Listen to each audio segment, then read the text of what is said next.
I'm Mitski. I'm here in the Criterion Closet.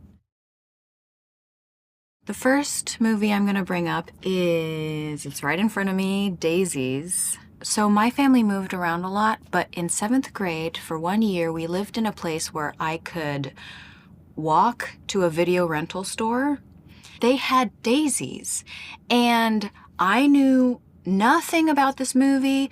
I just watched it as a 7th grade girl, and it blew my mind. I was like, this is the best thing I've ever seen. I felt like so much freedom.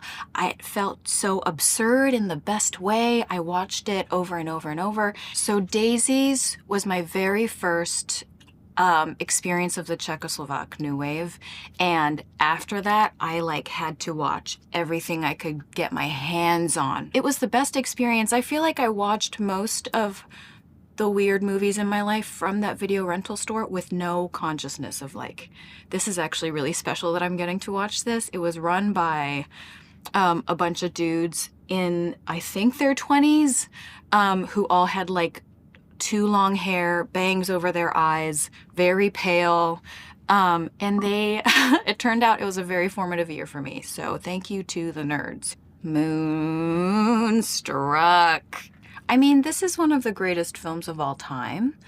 But for me, it's significant because it was the movie that started my journey of Nicolas Cage fandom. When I first saw him on screen in Moonstruck, I was like, is this a god? Who is this? This man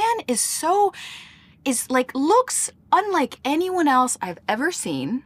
So magnetic. I still believe that he's someone who is meant to be on screen. There is no other profession for him. He can do other things that he likes, but he needed to be on screen. He has described his acting style as nouveau shamanism.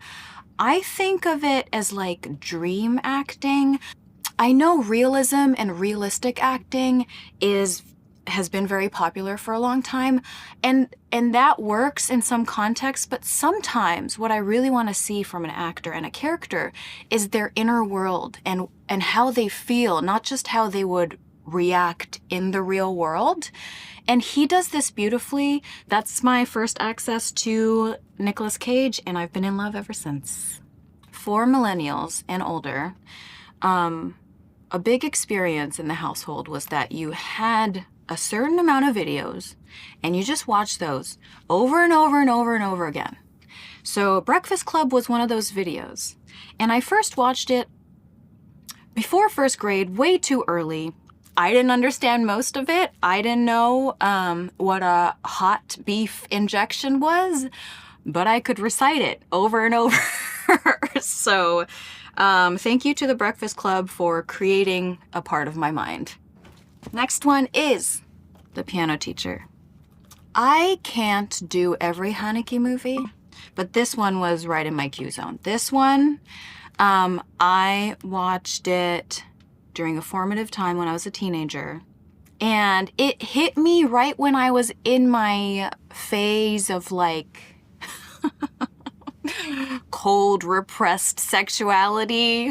I don't know if any other woman has gone through that, but I hate to admit this, but I remember walking down the streets of New York with Well-Tempered Clavier by Bach, J.S. Bach, in my ears, and just walking very severely down the street, thinking of The Piano Teacher.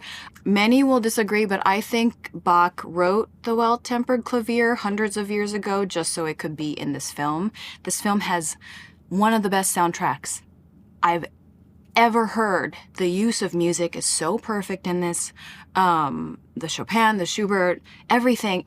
And Isabelle Huppert is one of the best actresses, if not the best. The scene where she's if you want to hit me, but in French, obviously. And in that scene, her face is so open and vulnerable, and you can tell when she says, if you want to hit me, it's what she really wants, and then he doesn't give it to her, and her face is just so perfect. So anyway, this is a beautiful, beautiful film by Haneke. My Own Private Idaho. I think, again, I watched a lot of art films way too young. And this is definitely not for children, but I remember, I think it was one of my first experiences of like unconventional directing and acting. I still remember the scene where the actors are like staying still, and it opened my mind to so many different possibilities. Like I thought movies were one thing, and then I watched this and I was like, movies are a lot of different things that I don't know if I'm comfortable with yet, but this is gonna stay in my mind. And this was one of those. And it didn't hurt that it was full of beautiful people.